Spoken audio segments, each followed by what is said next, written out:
ബിൽക്കിസ് ബാനോ കൂട്ടബലാത്സംഗ കേസിൽ ഗുജറാത്ത് സർക്കാരിനും ബിജെപിക്കും കനത്ത തിരിച്ചടി. പ്രതികളെ വിട്ടയച്ച ഗുജറാത്ത് സർക്കാരിന്റെ നടപടി സുപ്രീം കോടതി റദ്ദാക്കി. ഗുജറാത്ത് സർക്കാർ അധികാരം ദുർവിനിയോഗം ചെയ്യുന്നുവെന്നും സുപ്രീം കോടതിയുടെ രൂക്ഷ വിമർശനം. ജിൽബി തോംസൺ ചേരുന്നുണ്ട് വിശദാംശങ്ങളുമായി. ജിൽബി, എന്തൊക്കെ കാര്യങ്ങളാണ് ഈ ഹർജി പരിഗണിച്ച് സുപ്രീം കോടതി പറഞ്ഞിരിക്കുന്നത്?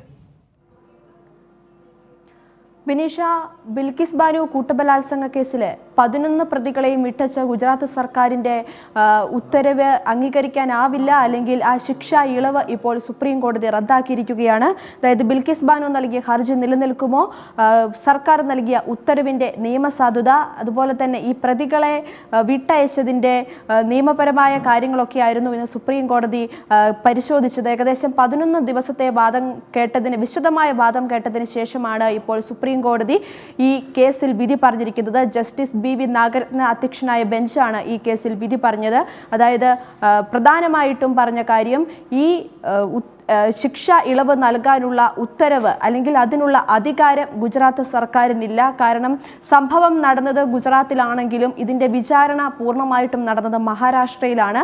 അതിനാൽ ഈ കേസിൽ എന്തെങ്കിലും ഉത്തരവ് പറയാൻ അല്ലെങ്കിൽ ശിക്ഷ ഇളവ് നൽകാനുള്ള അധികാരം മഹാരാഷ്ട്ര സർക്കാരിനാണെന്നും, അതിനാൽ അധികാരം ഇല്ലാതെ അത് മഹാരാഷ്ട്ര സർക്കാരിൻ്റെ അധികാരം തട്ടിയെടുത്തുകൊണ്ട് അല്ലെങ്കിൽ അത്തരത്തിൽ ഒരു അധികാര ദുർവിനിയോഗമാണ് ഗുജറാത്ത് സർക്കാർ നടത്തിയിരിക്കുന്നതെന്ന രൂക്ഷമായ വിമർശനമാണ് സുപ്രീം കോടതി ഉന്നയിച്ചിരിക്കുന്നത്. ഒപ്പം സുപ്രീം കോടതിയുടെ ഉത്തരവിനെയും തെറ്റായി വ്യാഖ്യാനിച്ചു, അല്ലെങ്കിൽ തെറ്റായ രീതിയിൽ ഗുജറാത്ത് സർക്കാർ കണ്ടു എന്നുള്ള വിമർശനങ്ങളും സുപ്രീം കോടതി ഉയർത്തിയിട്ടുണ്ട്.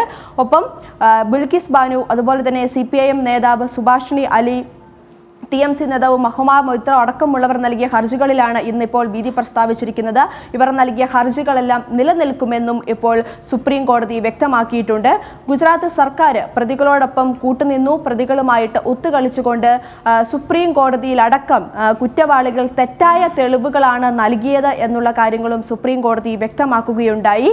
ഒരു സ്ത്രീയാണ് ഇത്തരത്തിൽ ഈ കേസിൽ ഇപ്പോൾ ഹർജിയുമായിട്ട് എത്തിയത്, അല്ലെങ്കിൽ ഇരയ്ക്ക് അല്ലെങ്കിൽ അതിജീവിതയ്ക്ക് വേണ്ട അവകാശങ്ങൾ സംരക്ഷിക്കപ്പെടണമെന്നും, ഈ ബിൽക്കിസ് ബാനു എത്രത്തോളം ക്രൂരതയാണ് അനുഭവിച്ചത്, അതുപോലെ തന്നെ ആ കേസുകളുടെ കാഠിന്യം, അത് ഇത്രത്തോളം വലിയ കുറ്റകൃത്യങ്ങൾ ചെയ്ത കുറ്റവാളികൾക്ക് ശിക്ഷ നൽകുമ്പോൾ ഇതൊക്കെ, അല്ലെങ്കിൽ ശിക്ഷ ഇളവ് നൽകുമ്പോൾ ഇതൊക്കെ പരിഗണിക്കണമെന്നുള്ള കാര്യങ്ങളും ഇന്ന് സുപ്രീം കോടതി ചൂണ്ടിക്കാട്ടുകയുണ്ടായി.